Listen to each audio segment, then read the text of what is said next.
on and the 45 million Americans being crushed right now by the burden of student loan debt. I want to thank you on behalf of those folks for being out here and for advocating.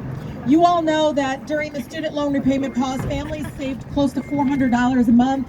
These are dollars you all know can go towards necessities like food and transportation.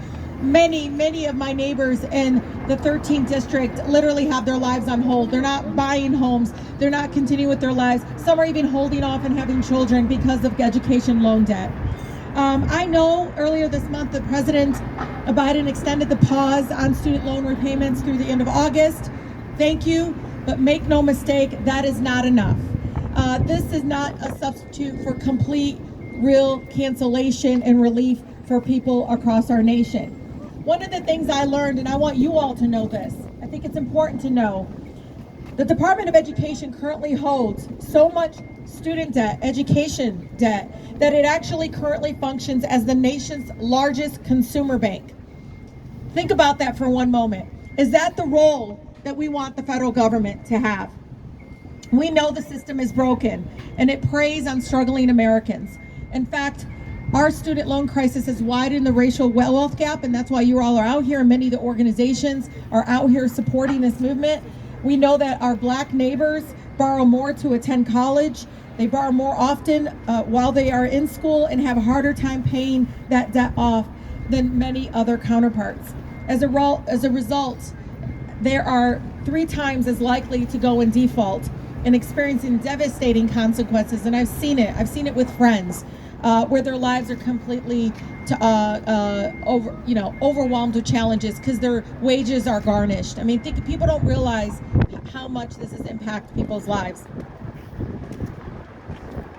I know you know that I'm the choir and that we got to do better, but I want you to know, you all beating the drum and continuing to talk about this, even when a lot of folks in their speeches don't talk about this, you all continue to, and it keeps it, again, the momentum to increase. I'll tell you, this is now a major topic in conversation because of all the work that you all are doing. You know, President Biden did make a promise to us. He made a promise to our country that he would cancel at least up to $10,000 in student loan debt. You know, okay, that's the beginning. I know, girl. I see you. You think I don't know? I'm like, what? In Congress, I'm proud to join the Progressive Caucus colleagues in calling President Biden to do more. But we want him to take executive action. We know that he can do this and that he has the legal authority to do it.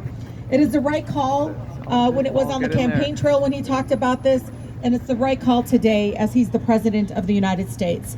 Canceling education and student loan debt would be a great for our economy. And again, I keep saying that, and I know it always makes me feel icky to talk about it this way, but I know it's a stimulus. I mean, look, this is not even paying for your education at this point. It's paying the interest on the loan that benefits the federal government. Like literally, this is a profit like that the federal government's going. I mean, I don't understand. Our government's supposed to be about people. They're not supposed to be a consumer, bank. I want you all to know that, I understand what is at stake here. And I just want you all to know, when you look back at this moment and underneath, does it make a difference? It is making a difference. And again, when I'm in this institution and people are talking about it, even when it's not mentioned in the State of the Union or it's not mentioned in certain areas, the fact that you all keep mentioning it on the streets and demanding that change makes a huge difference. I'm from the most beautiful, blackest city in the country, the city of Detroit. Yeah, I got mine. And one of the things I learned early on is it doesn't matter, it matters in some cases, but in many ways from our movement work, it doesn't matter who's president of the United States or who's in Congress. It matters when the streets are pushing and demanding it. Transformative change from the civil rights movement to the labor rights movement didn't happen because somebody decided, oh, this is a really good thing to do. It was because people marched, because people showed up like this, and it did it. And Grace Lee Boggs taught me that. It's the consciousness of this movement, the consciousness of literally getting people to act. And so thank you so much. And I want you to know, I'm my team knows, I've been in the campaign trail for a little while, and I love it because I get to talk to people, and I'm not exaggerating. Usually it's about, like, I don't know if you all know, we pay a lot of auto insurance rates up in Detroit and in Metro Detroit area. But I cannot believe how many times people brought up education debt. And I smile and they're like, why is she smiling? Because what you all are doing and the fact that you're telling people you deserve better, and it is a possibility that this can get canceled, you are getting it done. And I can't thank you all enough. We're gonna get it done. We're gonna cancel student loan debt, education debt. Thank you all so much. I really appreciate you all. And again, you know I'm an extension of this movement work. I'm not going anywhere. I'm going to continue to beat the drum. President Biden is not our destination, y'all. He's the door to getting it done. So let's go ahead and keep knocking on that door. Thank you so much.